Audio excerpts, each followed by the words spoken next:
Hello guys, welcome to Eesha YouTube channel. మీకు ఈ video నచ్చితే కనుక ప్లీజ్ ఫ్రెండ్స్ లైక్ చేయండి, షేర్ చేయండి, సబ్స్క్రైబ్ చేయండి, కామెంట్ మాత్రం తప్పకుండా చేయండి. మరిన్ని వీడియోస్ కోసం వెయిట్ చేస్తారని నేను అనుకుంటున్నాను. నిన్న ఇమాన్యుయల్ తనుజలో ఎవరిది తప్పు అనిపించిందో కూడా ప్లీజ్ కామెంట్ చేయండి.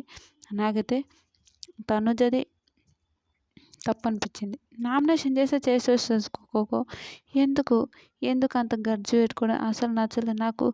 ఎందుకో Tanuja is best best best, నిజంగా అన్నింటిలో బెస్ట్ తనుజ నేను చెప్తాను. రియల్ చాలా మంచి అమ్మాయి, బిహేవియర్ అయినా దేంట్లో అయినా తనుజ ఈజ్ బెస్ట్.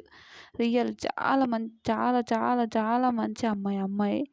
కానీ తనుజ ఏం చేస్తుందంటే ఓకే, ఇదంతా పిచ్చి ఆలోచించి తనుజ గేమ్‌ని అంతా స్పాయిల్ చేసుకుంటుందేమో అనిపిస్తుంది. ఎందుకు ఆ మాట అంటుంది ఈమె అని అనుకుంటే నేను చెప్తా.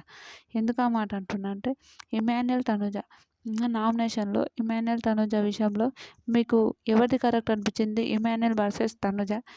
మీకు ఎవరిది కరెక్ట్ అనిపించింది? ఇమాన్యుయల్‌ది కరెక్ట్ అనిపించిందా? తనుజది కరెక్ట్ అనిపించిందా చెప్పండి.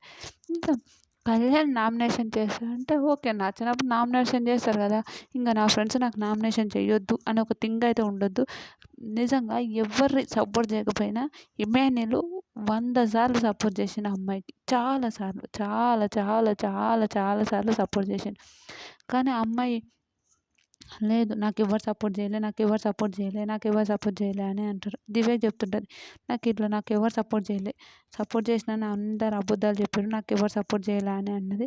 అదొక్కటే కరెక్ట్ అనిపియలే. కానీ Tanuja is best best best, Emmanuel is best best best. ఇద్దరు సూపర్ సూపర్ మంచి వాళ్ళు. కానీ ఈ ఓకే, ఎవరో ఒకరు గెలవాలి కాబట్టి అట్లా చేస్తుర్రేమో అని అనిపించింది. మీకేమనిపించిందో కూడా ప్లీజ్ కామెంట్ చేయండి. బాయ్.